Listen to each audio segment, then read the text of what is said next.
And it was typical in that day and time to throw a banquet when a holy man or a visiting wise man wandered into town. It was one way to honor him, but it was also a way to find out more. So Simon invited Jesus to come to his house. They had a meal together, and a party girl shows up. Be polite. Prostitute is the correct word. And she dares to go from the poorest benches over to the tables where the rich people are. She dares to have her hair uncovered. She dares to have her hair down. She is so touched when she reaches the feet of Jesus that her heart opens up and the tears pour out of her. The tears are so many and so much that she's able to wash the feet of Jesus. She is deeply touched, and so is he. And at the end of that story, Simon had something to say to himself. And that's where today's message begins. Luke chapter 3, verse 39. Now when the Pharisee who had invited him saw this, meaning the woman's behavior, he said to himself, if this man were a prophet, he would know who and what sort of person this woman is, who's touching him, and she is a sinner. Today we will look at Jesus' response to what Simon concluded. And as we begin, I want you to notice one thing that's often overlooked in that verse. Now, when the Pharisee who had invited him saw this, he said to himself, didn't say it out loud. And now we're going to hear Jesus' response to what Simon didn't say out loud. Luke chapter 7, beginning at verse 40. And Jesus answered him, Simon, I have something to say to you. And he replied, say it, teacher. A money lender had two debtors, one who owed 500 denarii, and one who owed the other 50. When they were unable to repay, he graciously forgave them both. So which of them would love him more? Simon answered and said, well, I suppose the one whom he forgave more. And Jesus said to him, you have judged correctly. Turning towards the woman, he said to Simon, do you see this woman? I entered your home, and you gave me no water for my feet, but she has wet my feet with her tears and wiped them with her hair. You gave me no kiss, but she, since the time I came in, has not ceased to kiss my feet. You did not anoint my head with oil, but she anointed my feet with perfume. For this reason I say to you, her sins, which are many, have been forgiven, for she loved much. But he who is forgiven little loves little. And then he said to her, your sins have been forgiven. Those who were reclining at the table with him began to say to themselves, who is this man who even forgives sin? And he said to the woman, your faith has saved you. Go in peace. We're God for the people of God. Amen. Jesus, the one who Simon has concluded can't possibly be a prophet, answers Simon, even though Simon didn't say anything out loud. Is there not wonderful irony in that? And Scripture doesn't even reflect the fact that Simon caught that Jesus answered his unspoken conclusion. Now, Jesus, being the teacher, begins the teaching time with saying, Simon, I have something I want to say to you. Church family, I have something I want to say to you. If I were to begin like that, you would, I hope, sit up a little bit. Oh, what's Pastor going to say? What idiotic thing is he going to say now? Just teasing. The story, Jesus wants to teach Simon. And of course, that's why they gathered in the room in the first place, was to learn more. And so Jesus tells them a story, not a true story. This is a made-up story, what we call an allegory. And he's telling Simon about a money lender.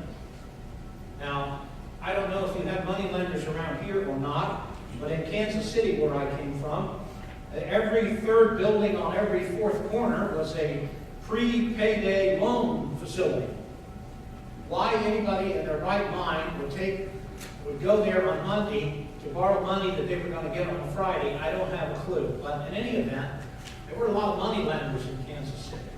And the first century wasn't any different than the 21st century. There were all kinds of people who lended money. Of course, there weren't any banks then, so there were legitimate reasons for lending money.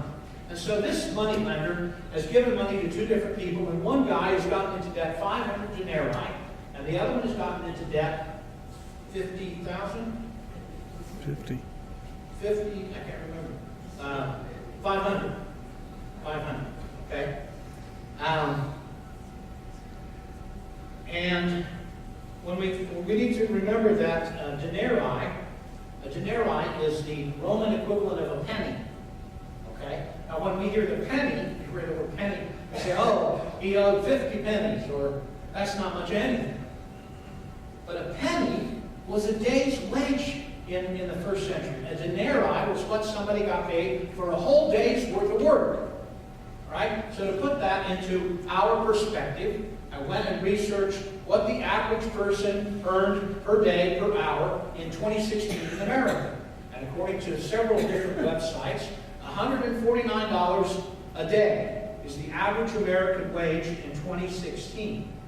If we use $149 a day, we come up with one person owing $8,400 and one person owing $84,400. $84,000, I'm sorry. 8,400 versus 84,000.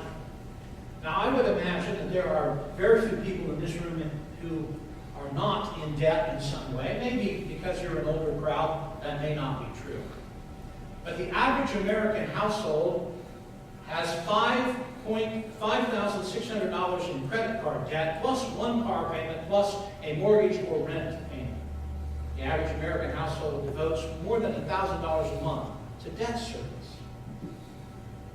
Well, let's just imagine that you're in that category. Maybe you aren't, but let's imagine that you are. And you get a letter from the credit card company one day, and they say, hey, you are our 1 millionth customer in October, and you are going to have your debt forgiven. $8,400 forgiven. Would that not be a cool letter to get? Right? I mean, that would make life a lot more pleasant in the short term. If we're a typical American, we'll just get the credit card back out again. But having $8,400 forgiven, that would be a pretty cool, neat thing. It would change our lives in the near future. Now, let's change the stakes and say that you have a mortgage for $84,000, and one day you get a letter from Main Source, and it says, you're the 10th million customer we've ever had, and we're going to forgive your mortgage $84,000. Would that be a happy moment, or would that be a life changer? That'd be a life changer for most of us. To have your mortgage disappear, and the equivalent in rentals would be approximately 13 years of free living, no rent. That would be life changing.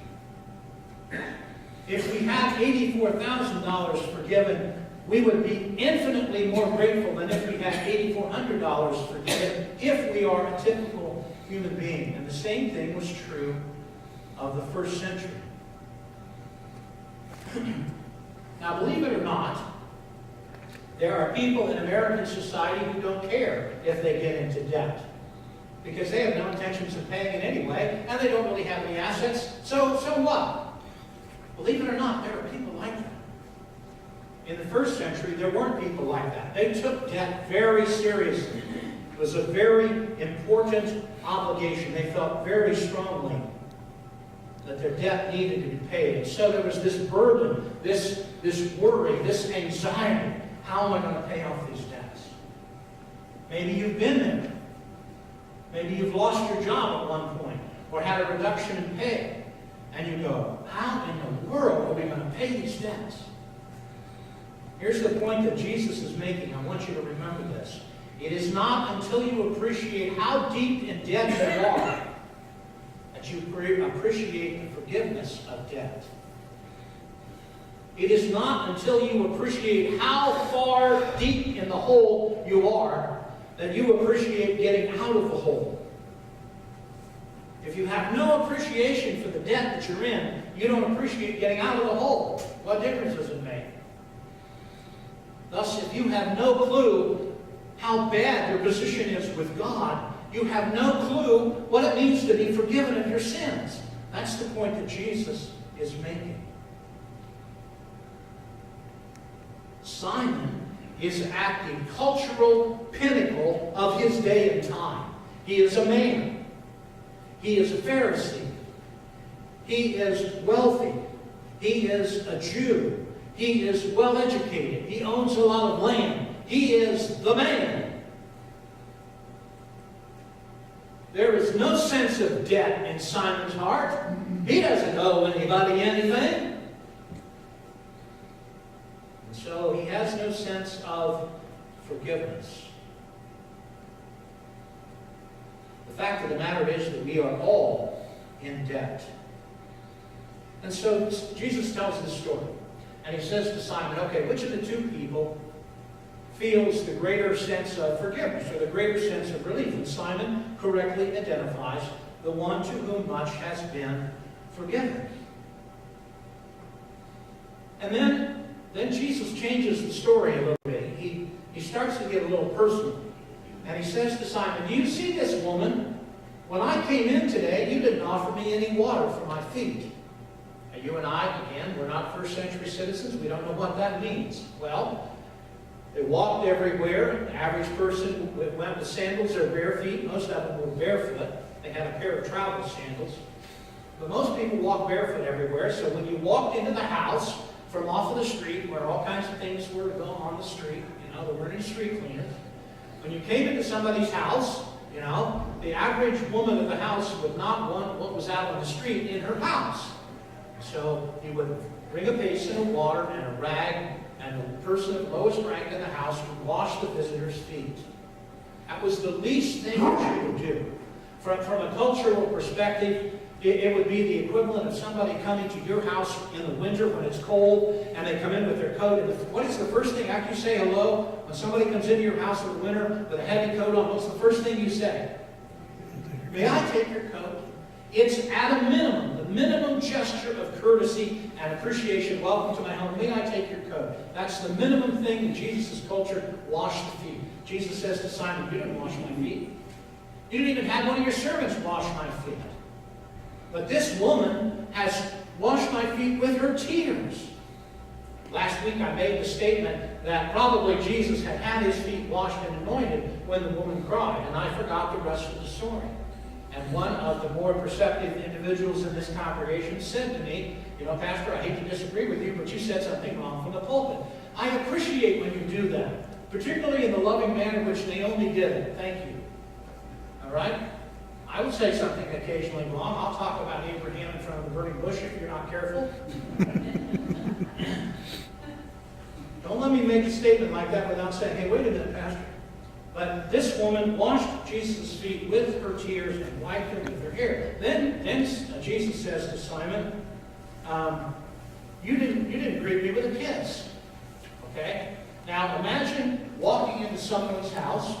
All right? I'm going to pick on Sharon and Jerry because I know they're very hospitable people. So Jerry and Sharon have invited you over to dinner, and you come to the house and the door's open, but you can't see Jerry or Sharon anywhere. So you walk into the door and you say, Sharon, Sharon, Sharon, and nobody's there. And what would you think? Well, you invited me. At least you could just be nearby and say hi when I get here, right? That would be, in our culture, that would be the minimum gesture of welcome, being welcome. In their culture, the minimum gesture of welcome would be to give a holy kiss on the cheek. Nothing mushy or sexual, just, right? And to this day, Middle Eastern men will greet each other with a kiss on the cheek or on both. But he says, compared to this woman kissed my feet. My dirty, filthy feet that had been out there on the street after she washed them with her tears. She kissed them. And then he says, Simon, you did not anoint my head with oil. This is a teaching moment. I won't go too deeply into it. But the Greek word that's translated into English as head is not head, not in our terminology. Literally, it says the parts of the head that you can easily get your hands on. That's the literal translation. Can I have that picture, please? We need to remember what the average person looked like as they traveled around in the first century, right? All right? Sometimes their nose and cheeks would be covered because of the weather, and sometimes not. So when you arrive at someone's house, you've been out in the sun, you've been out in the dust, you know, and you come in, and what would be the nice, refreshing thing to have somebody do? Give you a little olive oil, and put a little olive oil on the exposed areas of skin that have been facing the wind and the sun. It isn't putting oil on your head. It's like we would put sunscreen on, except it's after the fact. That's what it meant to anoint the face with oil. It was a gesture of hospitality. It was deeply appreciated by people who were traveling. Jesus says to Simon, you didn't do that either. But she anointed my feet, the least important part of the body. And she anointed the most expensive and valuable perfume. So Jesus turns to the woman and he says, your sins are forgiven. Because of your faith, your sins are forgiven. So where's the universal lesson in this passage for you and me? What is it that you and I are supposed to learn about from this story? And the Spirit said, forgiveness. We're going to talk about forgiveness this morning. It is one of the 4 basic traits that define us as Christians, as believers. Forgiveness. Here's the whole lesson in one sentence. This is what I want you to remember. Okay? We'll spend our last 7-8 minutes talking about this. Vertical forgiveness always produces horizontal forgiveness. Vertical forgiveness always produces horizontal forgiveness. No horizontal forgiveness, no vertical forgiveness. It is absolutely, fundamentally true to the rock-solid bottom.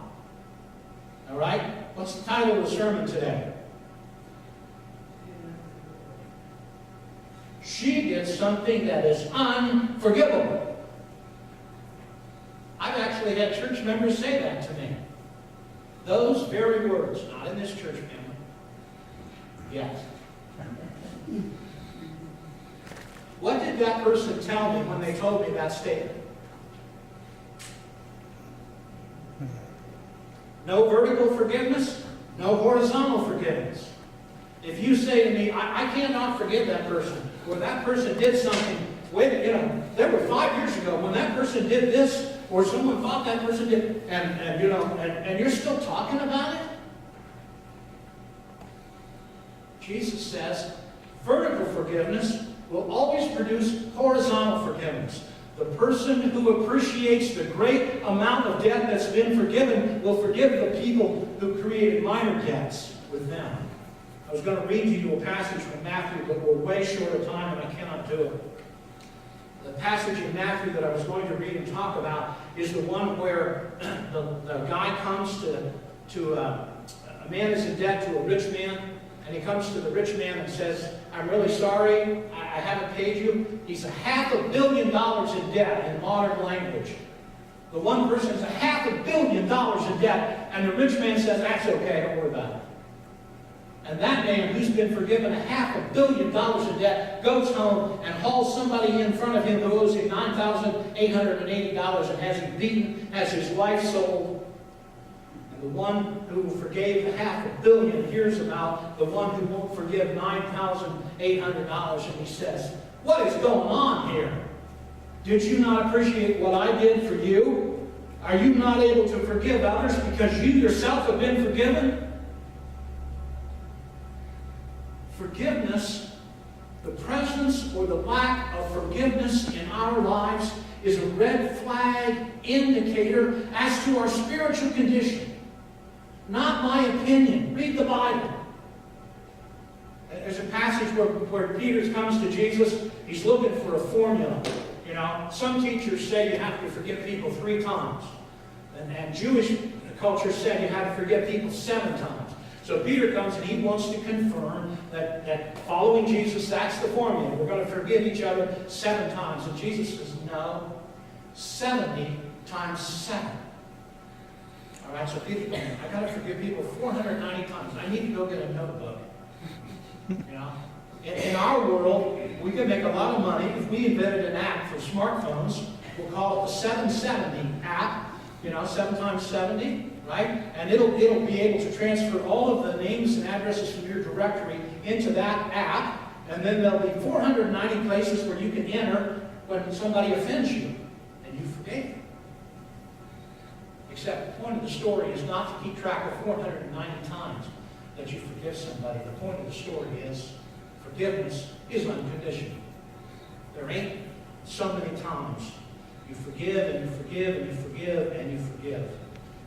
Now, Pam is going to cringe when I tell you this story. It's not about her. But I want to close with this story because I want you to understand. When I preach on the subject of forgiveness, I understand how difficult that is sometimes. Right? I have 2 siblings my father had 4 children. 2 by one wife and 2 by another. I have a sister and I are by one wife, and I have a half-sister and a half-brother by another woman who died, a child. My half-brother is 12 years older than I, 6 years older than I. When I was coming into elementary school, he was heading into middle school. When I reached middle school, he was heading for college.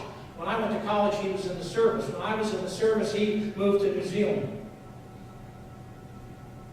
I did not have an adult conversation with my brother until I was 38 and he was 45.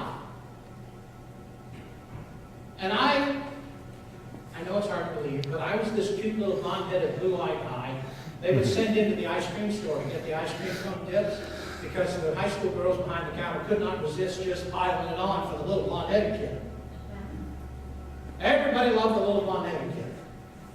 My brother was skinny, he was shy, he was technically oriented, he was very much into his hands and his mind, and people didn't treat him like they treated me, and he deeply resented it. He thought my mother, who was his stepmother, did not treat him as lovingly as she treated me, which is not true. She loved him to her dying day. But because of that, my brother had a deep resentment for me. We both worked for my dad. Eventually, I became the president of the company. My brother worked for me. He deeply, deeply resented me. And one day, I had been trying to buy my father's stock and set up a thing where he and Mom got money from a trust, and I took control of the company. And I thought we had all the details worked out. He called me into his lawyer's office one day, me and my wife. And there sitting at the conference table was my brother. Long story short, my dad fired me because my brother accused me of something. No proof. Not really. And he almost convinced Pam. My brother almost convinced Pam to leave me. Almost. Because of what he said I had done. How much do you think I love Brother Bob? How hard was it to go on with my life and forgive him? But there I am, a Christian. A budding Christian going to seminary. Or thinking about going to seminary at that point. So when I preach to you about forgiveness, I understand how hard that is. But here's the point. When I understand the debt that I created to my Lord and Savior, when I understand what a miserable heap of filthy rags my life is to Him, and I appreciate that, and I accept His forgiveness, how can I withhold forgiveness to my brothers and sisters? For when you appreciate the depth of the debt you got forgiven, it's impossible to forgive the minor debts of those who have offended you. I do not hold myself up as a pillar of virtue, because it was a struggle. And you can testify to that. But the point of the story today is, vertical forgiveness always evidences itself in horizontal forgiveness. And if there is no horizontal forgiveness, no matter how much you claim to believe in Jesus Christ, there is no Jesus Christ in your life, because vertical forgiveness always produces horizontal forgiveness. Always. Think about it. Holy Father, thank you for this message and for these words, and help us to understand Help us to understand. Not be like Simon, thinking we have it all made, that we're good, that what we've done and how we've lived our life is good enough. Help us to understand that no matter what we've done, without Jesus Christ, we are nothing. We are huge debtors to you. And we cannot expect you to answer prayer. We cannot expect you to guide our lives. We cannot expect to have a life of confidence and peace and prosperity of some kind or other, not necessarily financial. But it is only when we appreciate the value of the forgiveness given to us that we can extend that forgiveness to those around us. And Father, help everyone in this room examine their hearts. When it comes to the subject of forgiveness, there is no middle ground. You forgive because you were forgiven, or you can't forgive because you've never accepted forgiveness. These things I ask in the name of Jesus Christ.